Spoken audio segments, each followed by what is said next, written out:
when we start. And we're starting right now.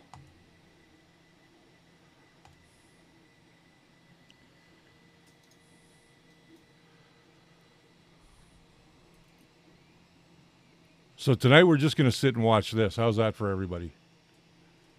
All right, Works who we for got me. in the chat room tonight? We got Rover doing his job. He's bringing up the hammer, or bringing out the hammer if anybody gets out of line tonight. He's our moderator. We got Terry Murphy with us tonight, Robert Valine, Johnny Gardner, 3D Printing Llama, David Clark, 3D Printing and Painting.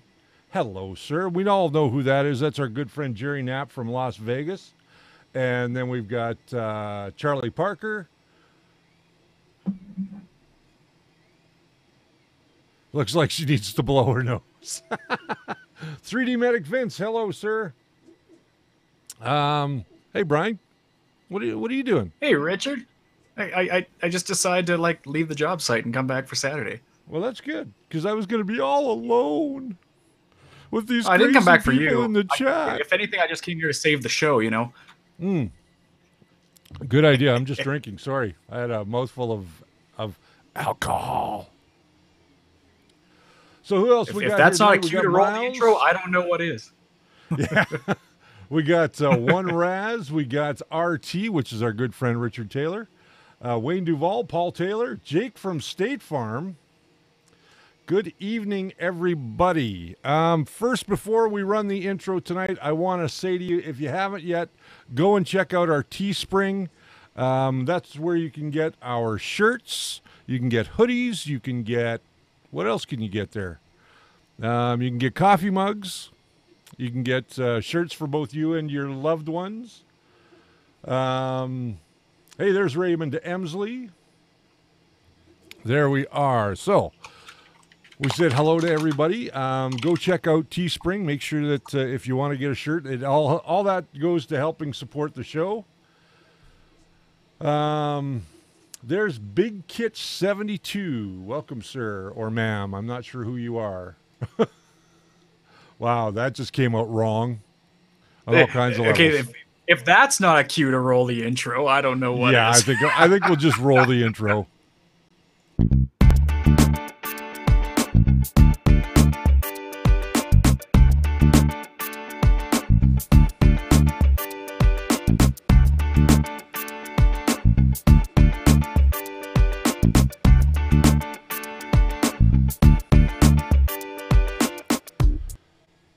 Hey, welcome to the First Layer. My name is Richard Cleveland, and you know what? I got this guy with me tonight because he is one of the best guys in the world. He's my co-host, Brian Baker. Everybody say hi to Brian. Hey, how's it going? Now you get to see me in all my glorious, terrible high definition.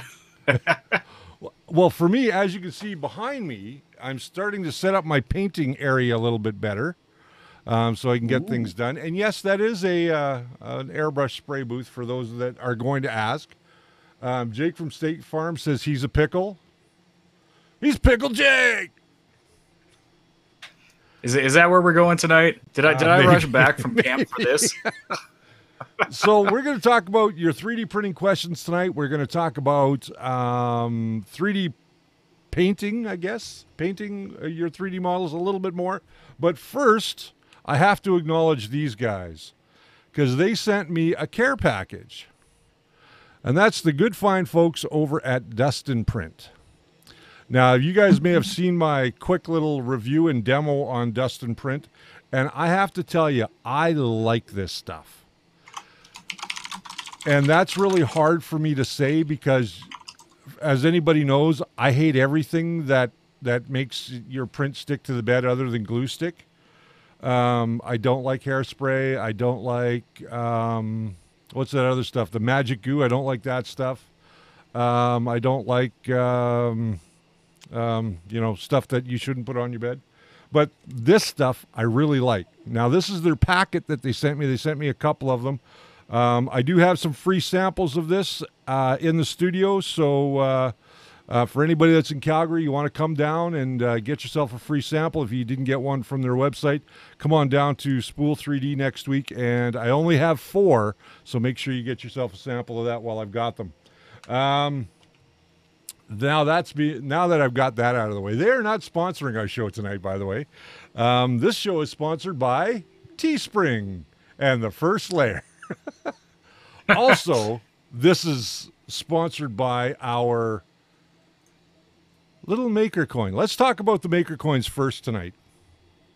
Now, Brian, you saw the new Maker Coin. I did. I'll let you take a full camera so I can go grab my Maker Coins that I printed and have no use for. I'll take full camera. All right. So now you guys can get a better look at what's going on behind me. Over on this side will be my actual painting table, and behind me is where I'm going to do all my airbrushing and that sort of thing. So let's take a look at what's going on in the question. 3D printing llama. Oh, crap. You'll die before the end of the show. Red shirts are always the first to die on Star Trek. Yes, you are correct about that, but I will not die because I'm an engineer. I'm not a security officer. I like to think of myself as an engineer, even though I know nothing about engineering. Maybe sometimes you come over and check out my hobby room. You know, I really want to come down and see your hobby room, Jerry. We're planning something for next year, and I'll keep you in the loop on that. Will 3D printers ever be standard household items? Faison is asking. And there's I think Brian. so. I think they're becoming standard home items now. I honestly do. I think that more and more people are buying 3D printers because they have more than just hobby uses. I mean, you can make light switch covers, you can make replacement parts that you can't get anymore. So I think that 3D printers are becoming, just like PCs, they're just going to be a standard thing in the home. Everyone's focused on the fact that that Ensign Richard's going to die here, I think. So yeah, no, I'm Engineer Richard. I'm like Scotty. Okay, we'll give you that promotion. There we go. I'm so like Scotty. Let's have a look at that Maker Coin. Well, you can't because I don't have one at home. But let's show yours. Fine. I'll let's see if I can get mine in focus here. No, it's welcome to the brightness, color fun of my my camera setup here. So I tried to get my second camera going tonight. It's not happening, but here's the very fancy one. I'm sure you can find it buried deep on the First Layer page, but it just attempts to do a lot of random printing things just to break your printers. So nice. Maybe I'll drop an STL. I don't know. I don't think anybody would want to actually print it, but we got somebody here from Belgium tonight. I thought I saw. Where did I see that? That's the ways out there. That's awesome. Welcome to the show. It's gonna be early morning for you. Where did I see that? So I'm seeing questions about Cura 4 opening up. They are popping up. Here's my thought: is right now I've been gone all week, so I'm literally opening it for the first time outside of the beta in the background right now. So if I find something really stupid, I'm gonna show you guys. And Hobby Naki from New Zealand. Hello from across the world. Yes, let's talk about 4.0. Sorry to cut you off there, Brian. No worries. I'm just looking because the first thing I read online. Well, the first thing I heard is someone wrote a plugin to fix that sidebar that I kept complaining about. So I guess I'm not alone in feeling that way. Honestly, I understand where they're going with it. The slicer was faster, but they really didn't drop a lot of features when I was playing with the beta. So I haven't given enough time yet. Honestly, the profiles did come forward, so that was a good sign. But I'm thinking it's too drastic of a UI change myself so far. As far as the UI change goes, I looked at it, and to be perfectly honest with you, once you realize that it looks very, very close to proprietary slicers that are on the market today, such as the Zortrack slicer, it looks very similar in a lot of ways. It's easy to navigate. Once I started actually going through and navigating, I found that it was really easy to get into all of the menus, turn everything on just like you would normally. Incidentally, you do not have to sign in.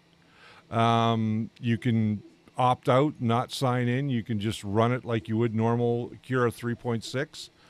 Right, as you were able to before, but Yeah. if you click on, oh, they did update the terminology. Oh, okay. So back when I reviewed the beta, Yep. you might have noticed several times I noted when you click on the sign in thing, it said sign in to gain full access features to Cura. That's now changed. Now you sign into Ultimaker Cloud to send print jobs to Ultimaker printers outside your network, store your Ultimaker Cura settings in the cloud for use anywhere, which is nice, and get exclusive access to material profiles from leading brands. So out of all those, I'm actually kind of okay with a sign-in if I can get cloud-based profiles to sync between all my computers. And to use when you're at the studio. Yeah, exactly. You just sign in on that one and you'd be good to go. Linear advancing. Yeah, they actually, and you know what? The plugins library looks much better now too. It does, but you So, know what they're missing? what's that? They are missing the Cura settings guide, Yes. which we raved about in 3.4 all the way to 3.6. And I show people that all the time that, if you're on 3.6 and you haven't upgraded to 3 or to 4 yet, that settings guide is a really, really good tutorial, or actually information page for all of the different settings in Cura. Helps you to understand them better, I think. Absolutely.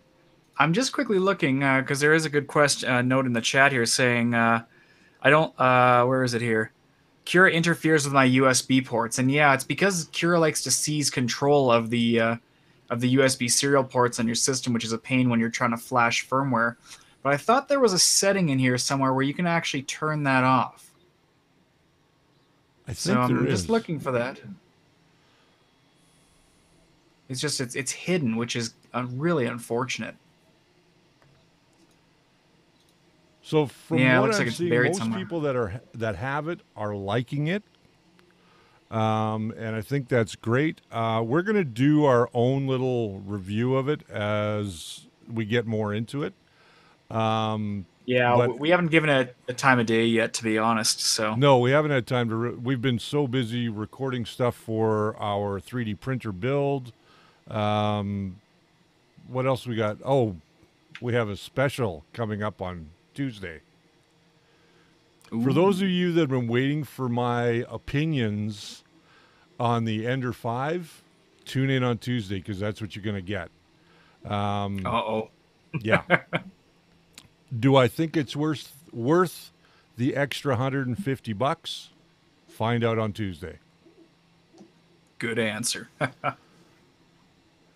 But then, of course, Thursday we've got more on our printer build coming. And then after that, we've got, what else do we got coming up? The Palette 2 Pro we got coming up as well. My opinions on the Oh, you Palette did 2 get to Pro. play with it. I did. And just to kind of give you guys a little preview, do I think you should buy it if you want to do multi-material without having to do big upgrades on your 3D printer? Yes. Do I think it's flawless? Not by a long shot. Do I think it's worth the money, and do I think the improvements are worth the money that they've done to this model over the previous iteration? Absolutely. It's not a cheap machine, is it? No, it's $799 US for the Palette Pro or Palette 2 Pro, but for the Palette 2, I think it's $599 for the Palette 2, which is a That's still pretty steep. multi-color machine, not a multi-material machine. The Palette 2 Pro is a multi-material machine. Oh, wow. Okay. It's So- it's still way outside my price range though, but I mean, I'm curious to see because I just saw the box sitting in your office. I didn't even get to see what it looked like, so Well, I will have to look forward to Tuesday's episode. Or next Tuesday. is it Tuesday? Not this Next Tuesday. Tuesday. This Tuesday Okay. is Ender 5. Next Tuesday Right. is that one. Awesome. Here's what kills me about that, though. We did that sort of product review. It's because Stuart, one of our customers at the store and fan of the show, actually dropped it off. And I want to thank Stuart for dropping that off. That was great. And we got to play with it a little bit. I didn't play with the add-on piece that he has, the Cura hub, or the palette hub. I didn't play with that, but I did play with the actual Palette 2 Pro. And I think the Palette 2 Pro, I think it's a good add-on for a 3D printer. It doesn't, it's supposed to support all 3D printers, as it were, but it doesn't. If you don't have the profile set up properly, you can run into problems. Oh, okay. Jake from State Farm says, "You mean the box that was in his office?" Yes. Yes. The mystery box. Let's talk about Amazon returns for a moment, because I'm sure some people are getting Ender 3s through Amazon returns. Now, I'm not complaining here. That's not what's in my Amazon box sitting here, but... What's in your Amazon box? Brian decided to randomly buy a PEI sheet with realizing he has no time to put it on his printer, so... Okay, so I got PEI sheet and a bunch of 3M strips, so if I end up getting stuck to a wall, you're going to know why. So here's a stupid question for you. Why didn't you just pick it up at the shop? It was like a Saturday impulse buy like 2 weeks ago to get it delivered on a Sunday. Gotcha. Yeah. You have to stop impulse buying. Yeah. Well, I'm using that Amazon Prime to its max, okay? I use it when I can afford to use it. Yeah.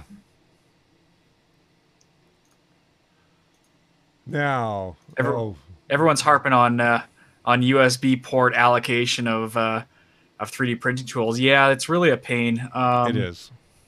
I understand you can speak more why, to that than I can. Yeah, I can understand why the software is trying to lock it in on boot. The problem is serial ports are like a one user access. It has to lock it and unlock it there. And all these printing tools are just automatically going out and trying to see which one replies to a printer and lock it in. But if your sole purpose is to use the slicer and then go and program your printer, you're going to have a hard time. That's true. 3D printing and painting, Jerry's saying, he says, I bought 3 Amazon Return Ender 3s. I've had 2 of them now, and the first one I got, it had never even been opened. The second one I got looked like somebody had taken it out, put it together, tried to upgrade it, because it was missing screws, it was missing parts, it was missing bolts. They put in random screws that screwed up some of the threads, but this guy got it all back together looking like it was shiny and brand new penny, and we gave it to Jess. We did some test printing with it in the office, and it worked great, and I gave it to Jess. That was my 6th Ender 3 used purchase. That was your 6th I one? mean, yeah. So how many there was do you have a lot for yourself? Well, the Ender 3 Dual, that one's one. My buddy James has bought 1. You've bought 2. Yeah. Actually, maybe it was only 5. But, I mean, we've been getting them as they've been coming through. And it's just for fun, really, just to see what we can get. Yeah, and, at the end of the day, I think I put about $150 into it. That was a pretty bad case scenario. See, for those of you who don't know, if you buy Ender 3 returns, you're kind of taking a gamble on what's wrong with them, and at least we have a bit of a parts supply, so it's easy. But you have to look at the break-even cost, and it's a lot of those parts can get quite pricey. So just food for thought on that one. Oh, there's Mr. Buttram. We have Knack 3D Designs. Hello. I'm just going to Red Light 34. Eggy the Tech. Joseph. Porot from Spain. Hello, sir. We've got David Harmon. We've got HVAC A to Z. Who else we got here? Aurora Noodle. I'm not sure what an Aurora Noodle is, but yeah, the Ender 3, I got to say, even getting an Amazon return, and if you have to put a little bit of elbow grease into it to clean it up and get it up and functional again, it's not the end of the world. I mean, that printer, out of all the printers I've ever owned or built, that printer seems to be the most upgradable printer you can buy. Right out of the box, I mean, for little money. I mean, the other factor too, though, is you know, you have to know what you're getting, right? You know, it's not going to be nearly as reliable as an Ender 3 Pro out of the box, truth be told. Exactly. I mean, you're basically undoing the damage and then redoing all the calibrations. So there you go. At least with us, we how many of these have we built? 20, 30? Yeah. It seems like I'm building a new one every week. You know it by heart almost, eh? Yeah, exactly. I could almost do that thing in my sleep now. Yeah. I will say this about the Ender 5, though. It only has 2 types of screws. The right ones and the wrong ones? No, they're 2 different sizes, and that's it. So there's not a lot of screws to the Ender 5 or a lot of variety like you would find in the Ender 3. The difference between those 2 machines is the build height and the frame style. They still are both Cartesian machines, regardless of what anybody is going to tell you. It is not a Core XY machine. Interesting.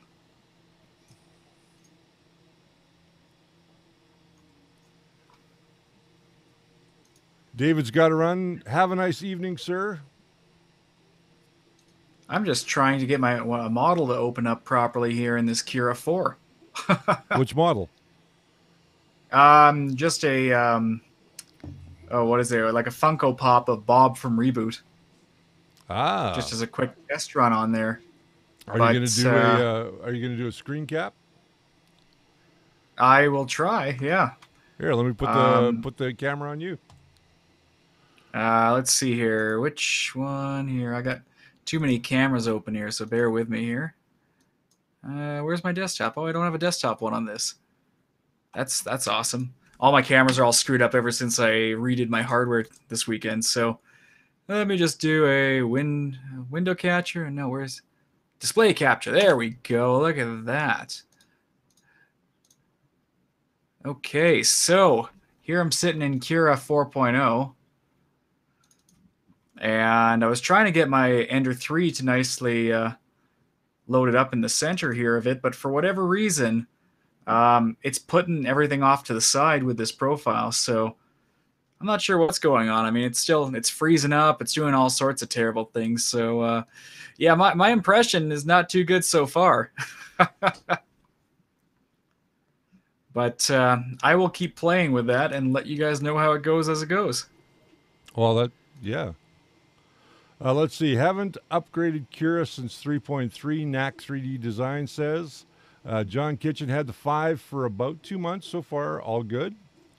Oh, that's good. Eggy the Tech. See you later, sir. Overtemp. So as soon as I go and put a model on this bed, it offsets it and goes right into the preview mode. If I go back to prepare, it vanishes. That's strange. Are you putting an STL or are you putting a G-code file in there? Because G-code file will automatically default to the preview. Hey, Richard, stop pointing out how stupid I am. That's exactly what I'm doing. I've been sitting here for 2 minutes because they all have the same icons. Whoops. All right, hopefully I didn't kill him there. Let's go look for something that's actually an STL. That could help your issue. Got here? Yeah, that really does help. So look who just came off the printer. Oh, well, that's bigger than I thought. I don't know why that preview made it look small, but so I love this. And then it Now just that was pops sliced right with off. S3D, right? Yes. Yes. All right. S3D. Okay, I'm I hear slowly Nax freezing up giving away Cura. everyone's printers at Murph. Jake from State Farm is saying. Yeah, that's a good reason for us not to go to Murph. Yeah. Oh, that raft came off beautiful. Come on, you got to do that on camera. That's Oh, like peeling plastic there, you know. look at that. That's the one Man, thing I that got to give S3D credit for. It just works out of the box with those it supports. does. Look at that. Supports just come right off. So Wade's asking, I have a question about the accuracy of print quality issues with an Octoprint setup. Is any of this true? I'm gonna say no.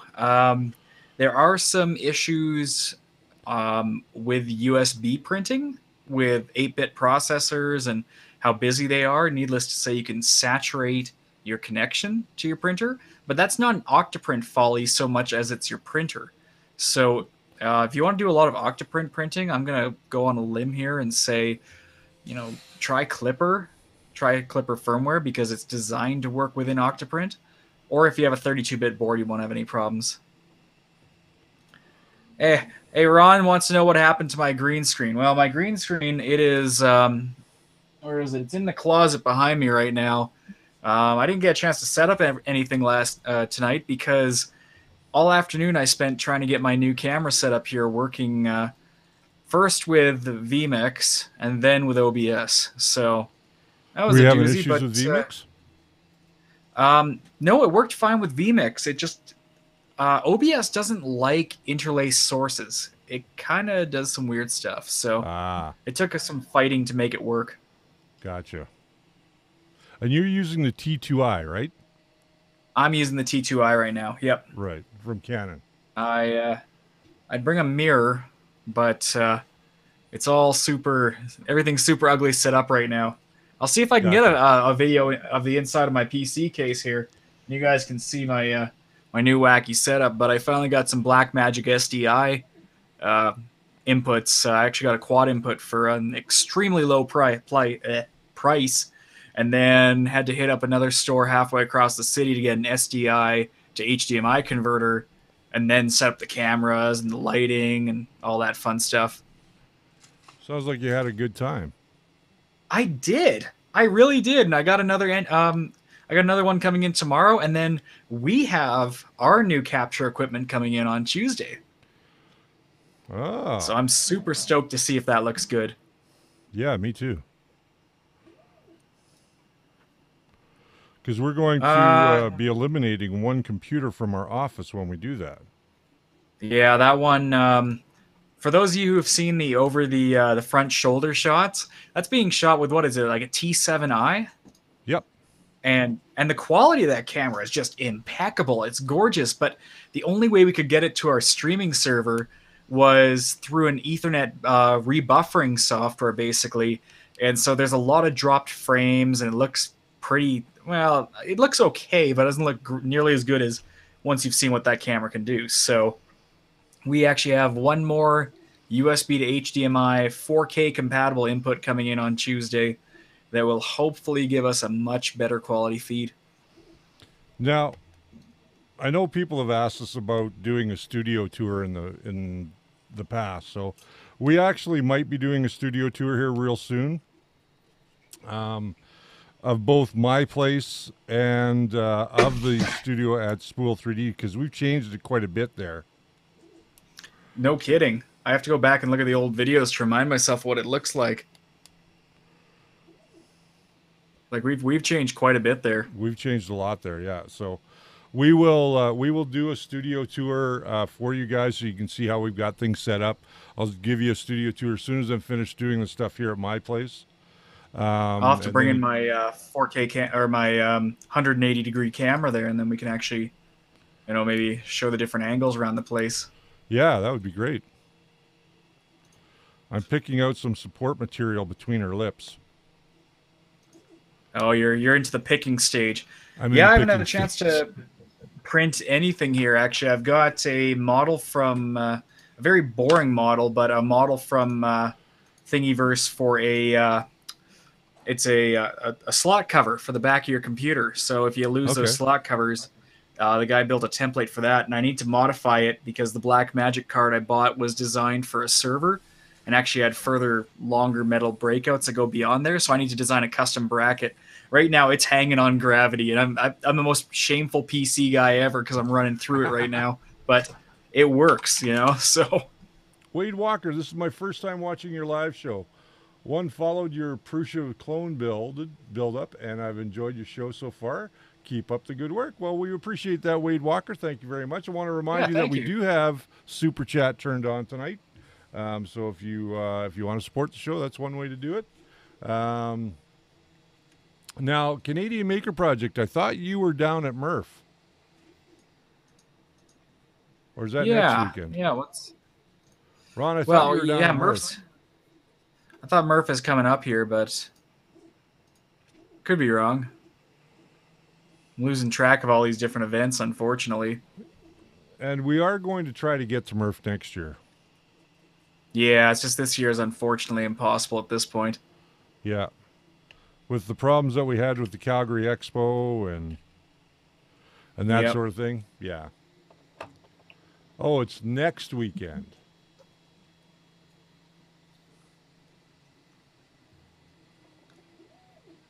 What did Yeah. you say you was missing, brain? Somebody's missing a brain. Probably me. Oh, are you Probably. missing a brain? I'm always missing a brain. Come on. Oh, okay. Well, I'm gonna try and quickly fix my second camera here. See if that actually works. Okay, I'm going to Let's see. continue to pick. So, what's everyone got on their print weekend? Let us know in the chat. I'm kind of curious to see what you got. Ho ho! There we go. Oh, wow. There's the inside of my rig right now. So, the Black Magic card is sitting, floating on its own back here, with as you can see, nothing holding it in except for gravity. Oops. Yeah, you can roll your eyes at me all you want, but it's a good machine. I got her up to 32 gigs of RAM, so we're good now. Well, there you go.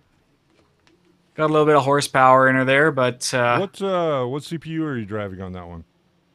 that's a Ryzen 7 1700, so octa-core with 16 thread. Ah, I went all out of control building this thing.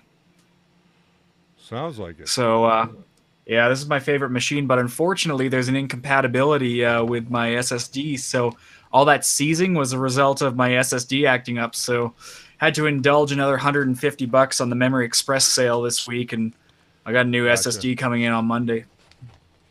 Gotcha. Nathan Christensen, I'm running a GTX 1070, the MSI one, so I think it's 8 gigs. Paul Taylor, thank you for the thank you so much. Start the 2020 Murph Fund. That's Yeah, good. That's a good. Now way we to just do need it. some better interest rates, and that'll cover airfare. Do you guys really want to see us come to Murph next year? Hey, that's at least half a tank of gas for my Civic. That's true.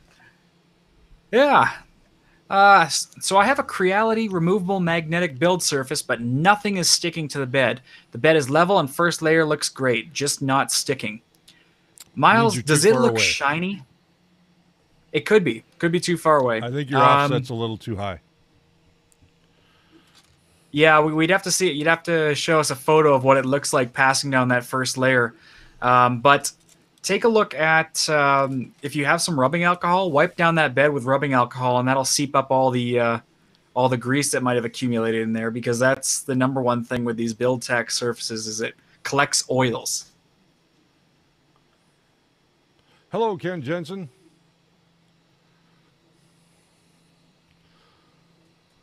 Oh boy, there's so many people in the chat tonight. I'm so happy. I know it's becoming a regular hangout. There's 3DPA, Currently streaming my print of Killer Rabbit of Carbonog. Carbonog? Carbonog? Yeah. Ah, Jason Todd, Lego Blaster. I like that one. So there is And Alita's new head. Oh, that's creepy.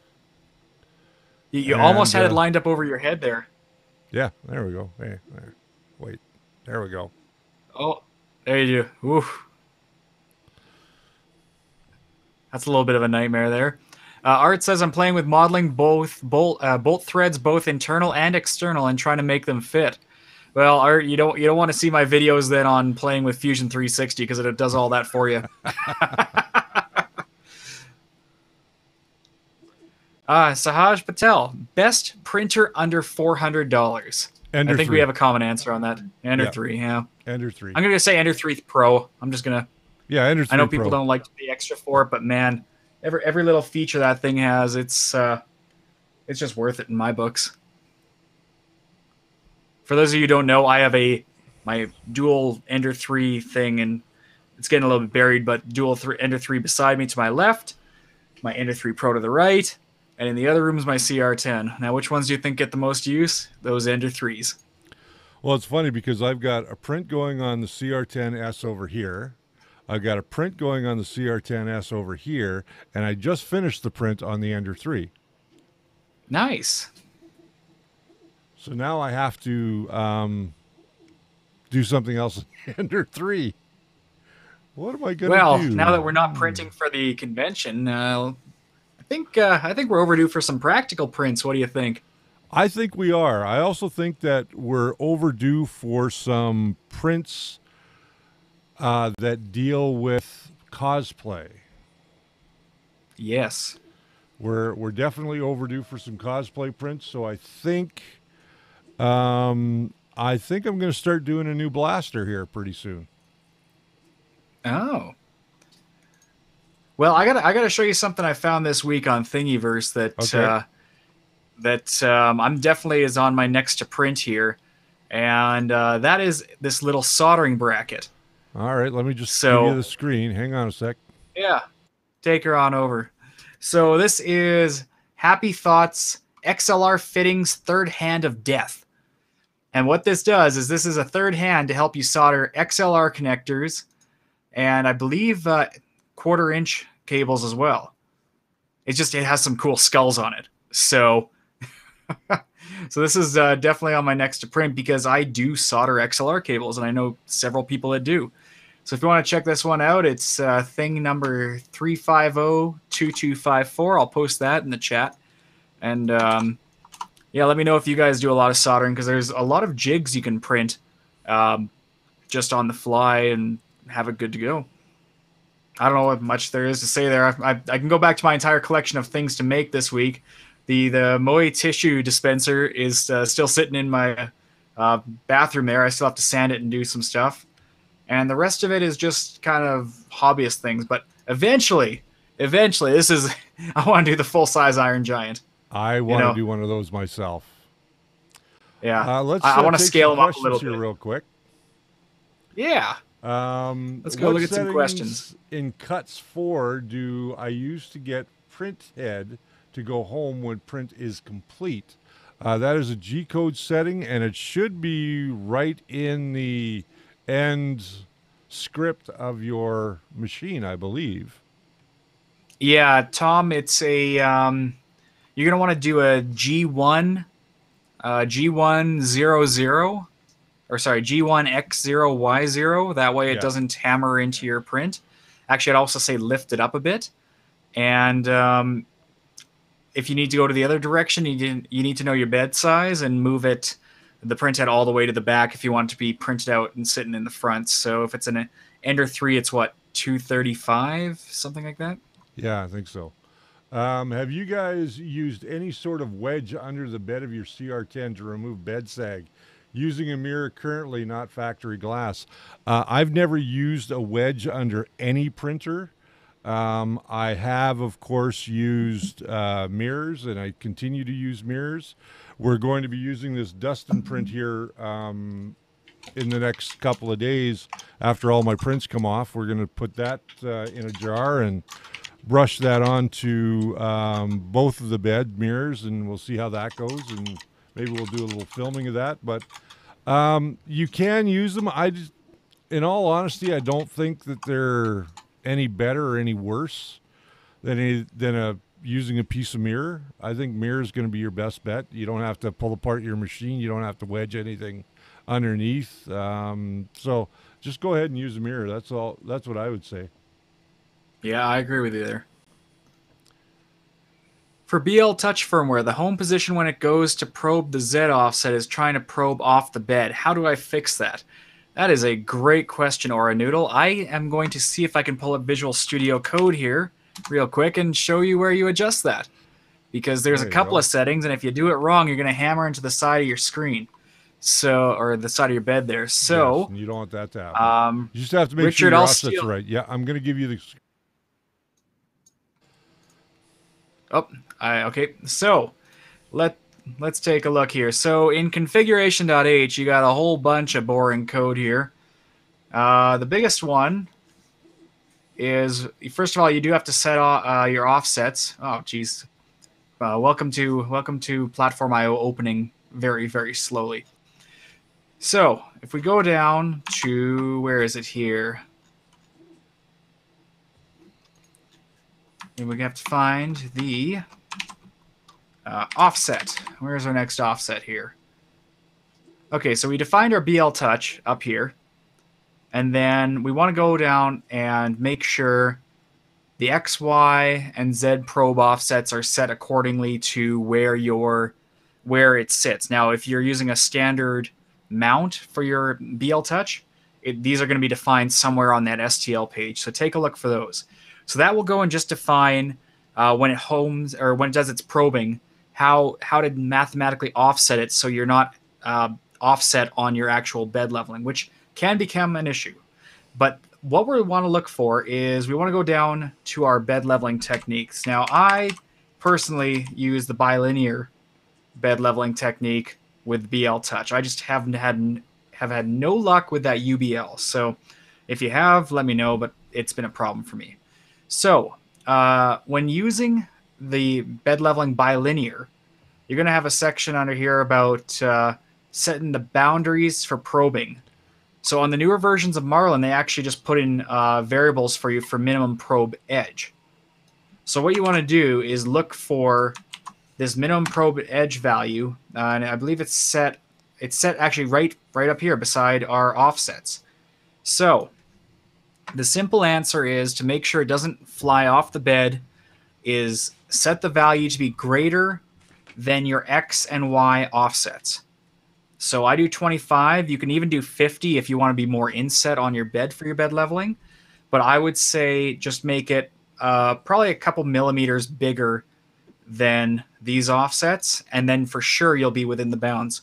So compile your code, give it a try, and let me know how it goes.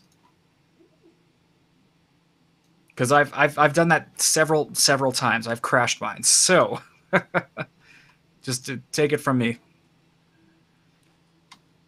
What other questions we got here?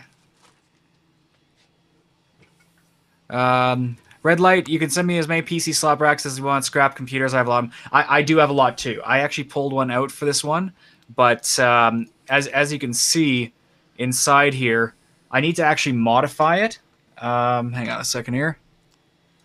I need to modify it there so I can actually have the 8 or 9 BNC or mini BNC connectors. So that's going to be my challenge there. All right. So let's quickly answer a couple of questions. Is there any special tool to push stuck filament through my Capricorn tubing when nothing moves pushing it with filament and nozzle set to ABS temp? Thanks. That's from Mark Baker. Mark, a thin welding rod is usually the best bet for that. If you have a Creality printer, the thinnest Allen key. It actually works. It's shameful, but it works. Do I have to change retraction settings? Richard Taylor's asking. No, you do not. I never have, and mine are working just fine. BRVT, I still have sag even with the mirror. I got a dial indicator to check the run out to see where my issue is. Seems to be worse the hotter the bed temp is. How thin's your bed? I'm wondering, because that sounds like warping. That does sound like warping.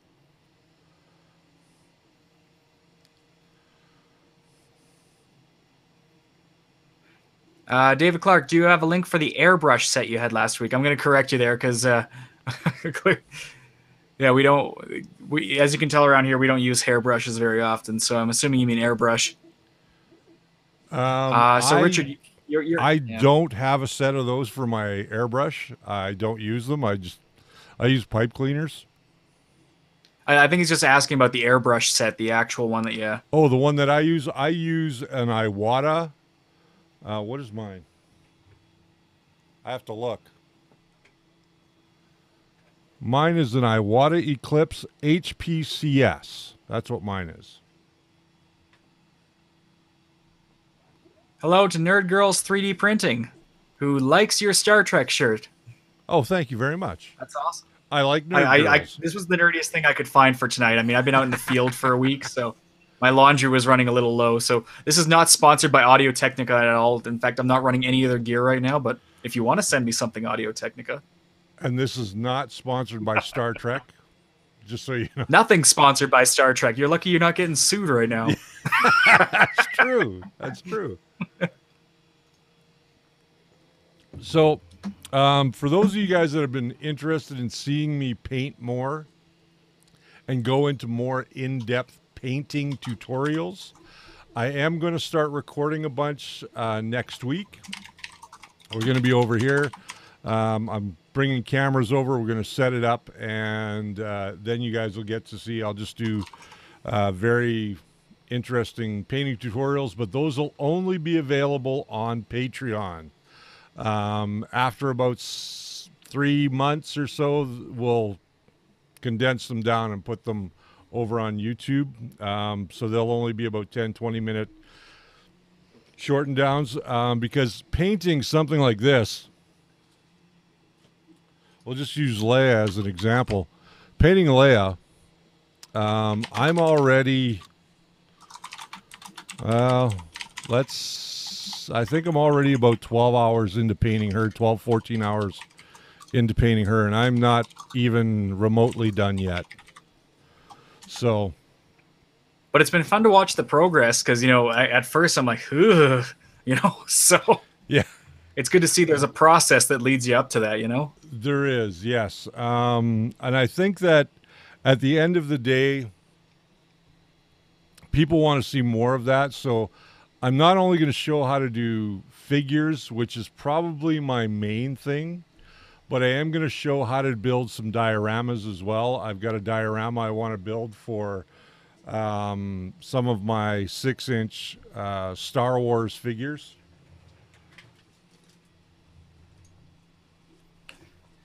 I'm still working on my next plot here, if you will. I just bought a lot of materials that I have still sitting around, so I'm still trying to figure out what to apply them to. But now that I got most of this video rig set up, I'm probably going to start building more practical things. Anybody know what that is? Is that the grate to the walkway where Luke gets his hand cut off in the Death Star?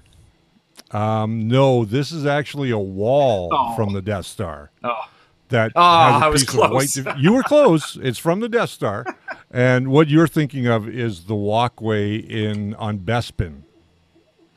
Just so you know, that was an Empire Strikes Back. Sorry. Yeah, no, sorry. I was thinking you're gonna have to give up your. The walkway in Cloud City. I'm really rusty today. So this right here is going to be a part of the diorama that I'm doing. On the Death Star, the scene where Vader and Obi-Wan are fighting. This is going to be a whole diorama, so that's something to look forward to on Patreon as well.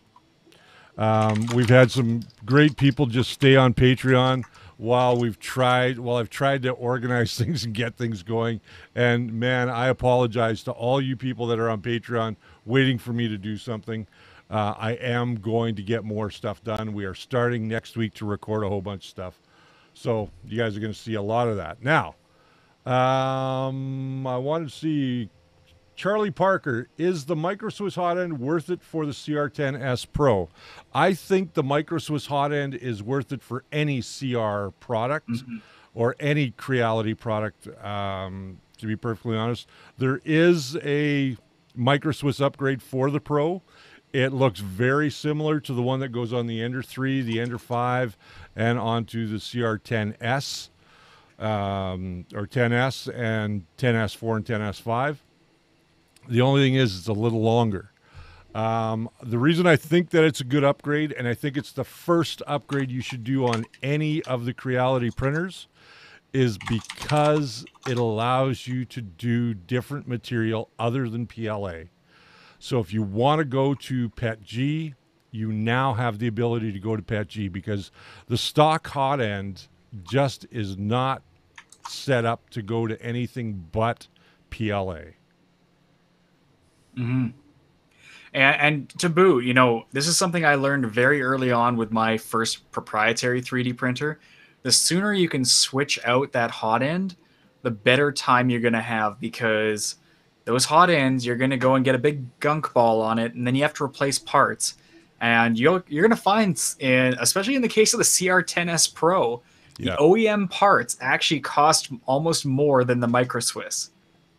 And you have to usually buy all of it at once. I mean, Spool 3D has been pretty awesome on getting the individual parts for each one, but a lot of places I find you have to buy everything. So take that into account. It's nice to be able to buy 3 or 4 different nozzles to try things. I'm really against the proprietary route, so, you know, Micro Swiss, 3D, your choice. Micro Swiss is nice because you don't have to usually buy any extra mounting hardware, but I mean, the E3Ds are still my go-to. So, Brian, you're heading off again next week, are you not, for a couple of days? I don't know if/when that's going to happen. If it happens at all. There were some unforeseen issues that are being sorted out as we speak. So I'm hoping if the next journey up there will be no longer than a couple of days. But no, I got some busy times coming up here. Mid-April or end of April, I'll be out in Ontario, actually doing a station by Toronto. So I'm going to be popping in to visit Ron and see if we can do a live stream or something. A little hello from the field there before. Well, actually, he might be at Murph's. No, that's still a month out. My trip. So yeah, I'll pop my head in there, say hi, and you know, if anyone wants to get together and go for steak dinners or something like that, and you're in the Toronto area around that time, maybe we can set something up. Because now we are planning a meetup here in Calgary for the weekend of Calgary Expo, being that we're not going to be there. So anybody that was coming to Calgary Expo to see Spool 3D and the first layer, we are not going to be there because they wanted too much money. And we still haven't got a refund, by the way. Oh, yes. We still haven't got a refund, by the way. All right. So basically, if we get the refund, our meetup's going to be upgraded from Tim Hortons to Starbucks. No, it'll still be at Tim Hortons. Yeah, I'll still be there. Yeah, until they kick us out. If you guys were planning that, please let us know. We will. I unfortunately probably won't be in town that weekend, but I'm sure Rich will be, and we can. I'll be. Jess will be. Hopefully. Yeah, you guys can have a local meetup and all that.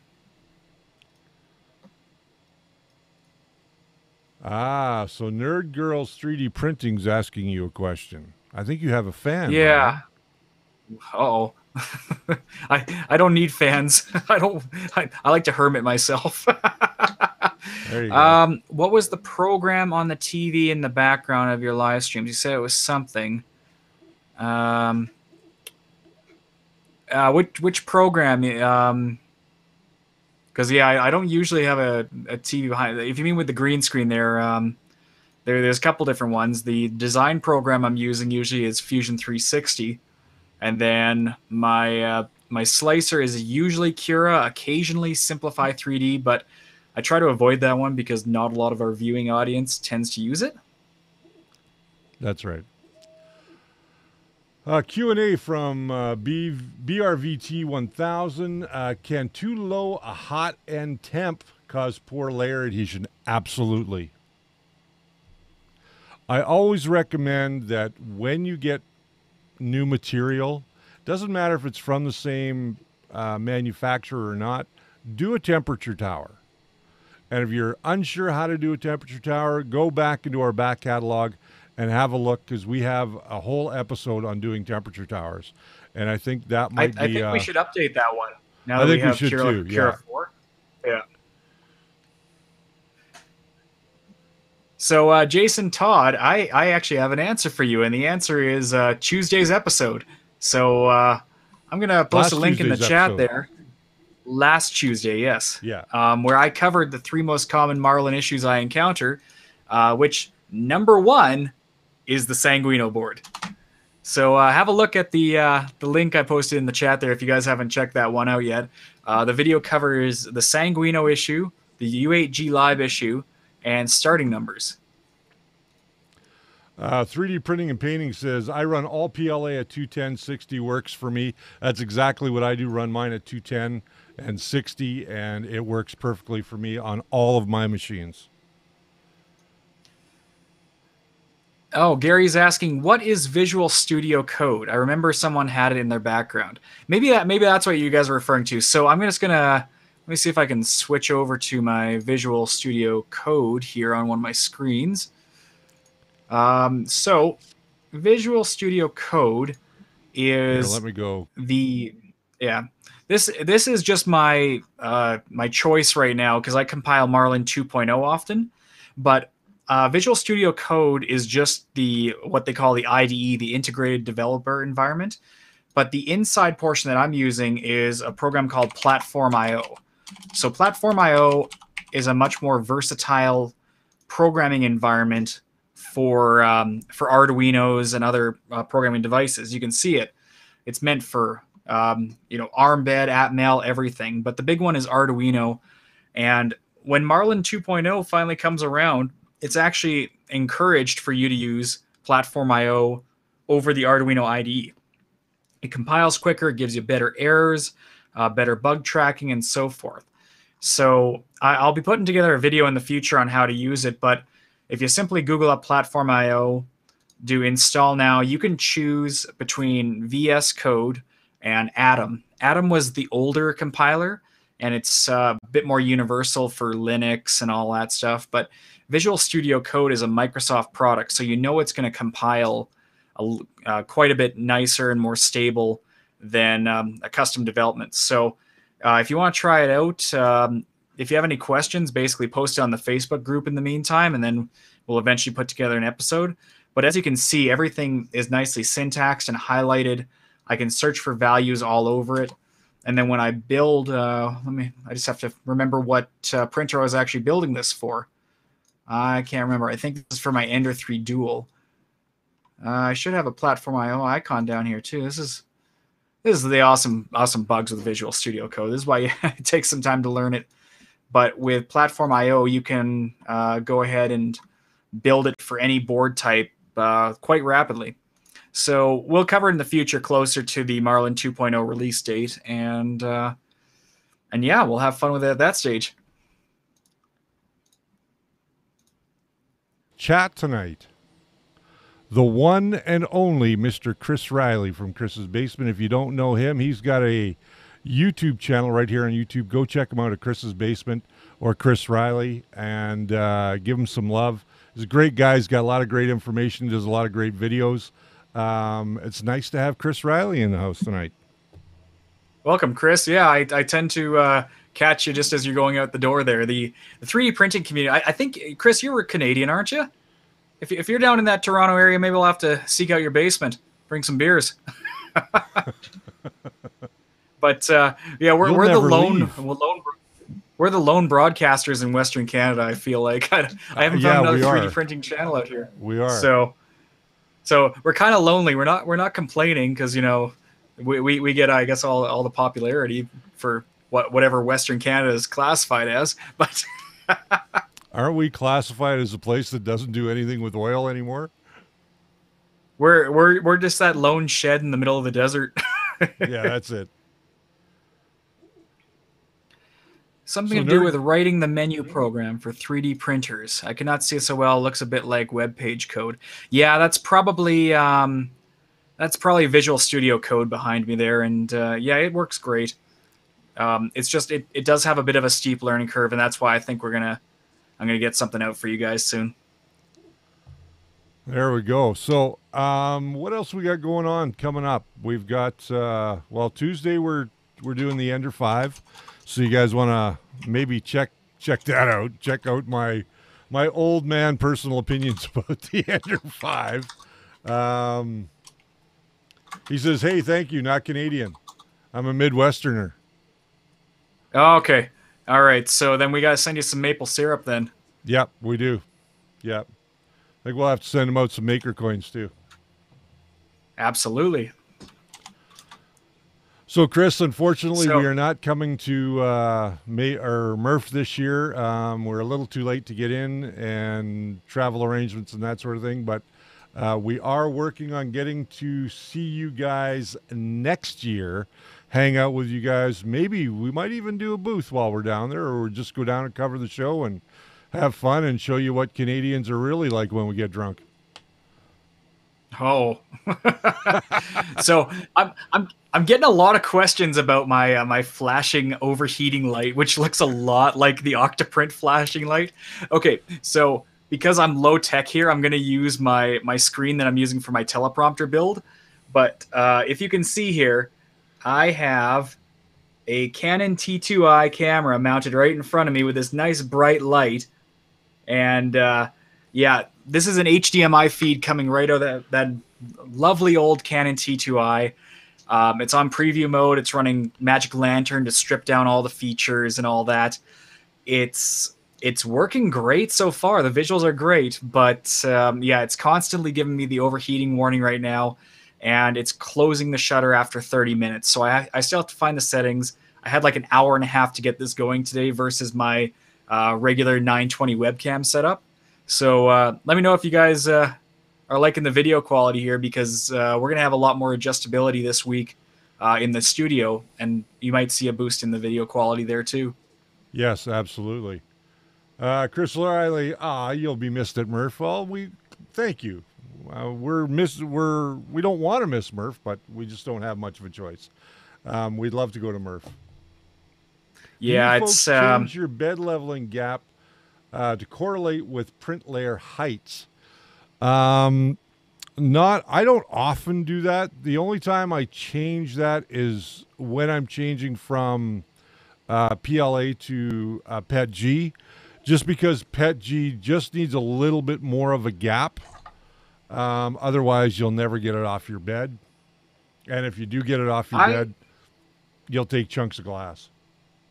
I'm just gonna go out here and say, if there's one thing Ultimaker can do to make Cura superior over every slicer, give me the ability to set parameters as a ratio of another parameter. Because if that's what we're referring to, absolutely, I do change my first layer height to basically give me a little bit of extra gap, but I find the ratio is not always the same depending on my final layer height. So if you're going from 0.12 to 0.2, if it's not dynamically calculating, it could create an ugly first layer. So if I could go, and I think Simplify 3D did this kind of right, you do your first layer height as a percentage of your regular layer height. And that's one thing Cura really needs to start getting into, is give us the ability to do that. Yeah, absolutely. Jim's Garage. I can't get PET-G to print good on my Ender 3 Pro. Richard, have you printed PET-G on your Ender 3 Pro yet? Or Ender 3s? No, I haven't. I can, but I just have not yet. This Ender 3 that I have at home right now, I do have to make the upgrade to the Micro Swiss. But once I do that, yeah, I'll probably try and start doing some PET-G, because there's some stuff that I want to do that it needs a little bit more strength. Yeah, PETG's kind of been the bane of my existence, and I'm hoping to start getting it right. But I found most of my issues were actually bed adhesion. So now that we have the Dustin print video, I can talk about my samples and what I got. And I completely butchered the application. It's completely you know mislevel and stuff because I didn't paint it on super thin. I used a foam brush. Gotcha. So, but the PETG prints, they've been sticking and they come out great. So now I can actually go back to tweaking my other settings. I also just put a tungsten nozzle on mine, so Okay. a little bit fancy, but it seems to print them quite well. Art's asking, where do I find your stuff on Fusion 360 and Threads? Well, there was one weekend Richard couldn't make it, and I babbled on for an hour and a half, so I don't blame you for not being able to find it easily. Let me see It's if I can there. spin up Fusion. If I can spin it up quickly, I can give you the crash course right now. It's basically you draw a hole, you use the board or the screw tool, you set your bolt size, and make sure to hit model, and your screw hole's done, and it prints perfectly. Here's I got a couple things that I said in my initial video about this stuff that I got to kind of clear up. Now, I said that Dustin Print was good for 80 prints. Now, I was corrected by George over at Dustin Print, and he did tell me that one of these bags is good for 80 prints, not a single application. So Oh, I misread it on their website, but this stuff is good for PLA, ABS, ASA, nylon, PC, TPU, PETG, and a whole lot more. Brian, you've gone in the way of the dodo again. yeah, I'm hitting the buttons. Again, I just got this setup going, so my SLR, I don't know if it's overheating or if it just turns off, but I'm back. So, do I recommend you? Absolutely, I recommend this stuff. And I'm going to show you guys again how to mix this up in a much larger batch, not just the sample version.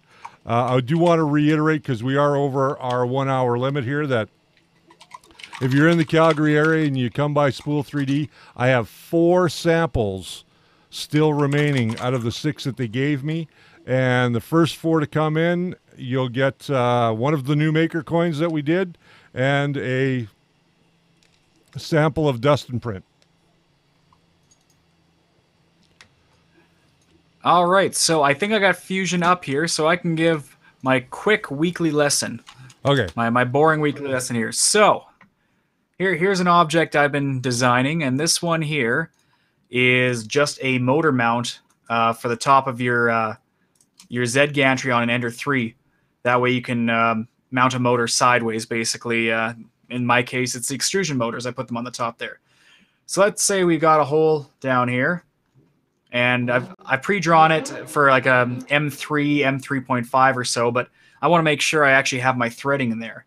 So if you go to the Create on Fusion 360 and go down to Thread, all you have to do is click on that hole, and it goes and designs a thread for you. So you can go over to the console on the side here and say you want to use a 3mm bolt. Even if the hole's too big or too small, it'll readjust. So you can go 4mm, 5mm, so forth. What you have to make sure is you have to make sure to click modeled. If you don't click modeled, it's not going to slice and create the STL with the threads. It's just going to visually show them. So if you click on modeled and do OK, now we'll see at this very close level we actually have threads in that hole. And then you can taper it, you can do whatever you want there. But that's how easy it is to put threads in Fusion 360. It's one of the many reasons why I started using it full time. It's just so much more powerful than anything else I've played with, including SolidWorks from what I was trained with it. So yeah, go check out that tool, give it a try, and let me know how it works out for you.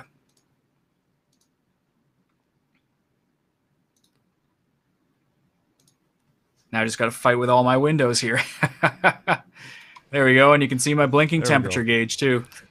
All right. So with that said, guys, that's we're gone over tonight, but that's okay. We did that last week too. That's pretty much it for our show this Saturday night. Come and join us on Tuesday as we talk about the Ender 5. I unbox it, I build it, and give you my thoughts, and we actually do a print with it. And there's a nice little time lapse in there. as well. So come and check that out at 5 o'clock Mountain Standard Time when we release that video on Tuesday. And until then, Brian, thank you again for coming home just to be with us. Thanks. So, I traveled like 3 hours and 300 kilometers to make it here. So you guys could like, subscribe, and, ring that notification bell. That would be freaking awesome. Because then it helps me, makes me feel a little better about driving this whole way for, for something more than Richard. Oh, there you go. Well, you have a wife at home too, don't you? I've got a missus. She's getting ready for the hockey game here. So, Oh, yeah. Mine's sitting in the living room waiting for me to come watch a movie. So that's what I'm going to go do. So until next time, my friends, remember that the first layer is always your foundation to a great print. Until Tuesday, we'll see you then. See ya.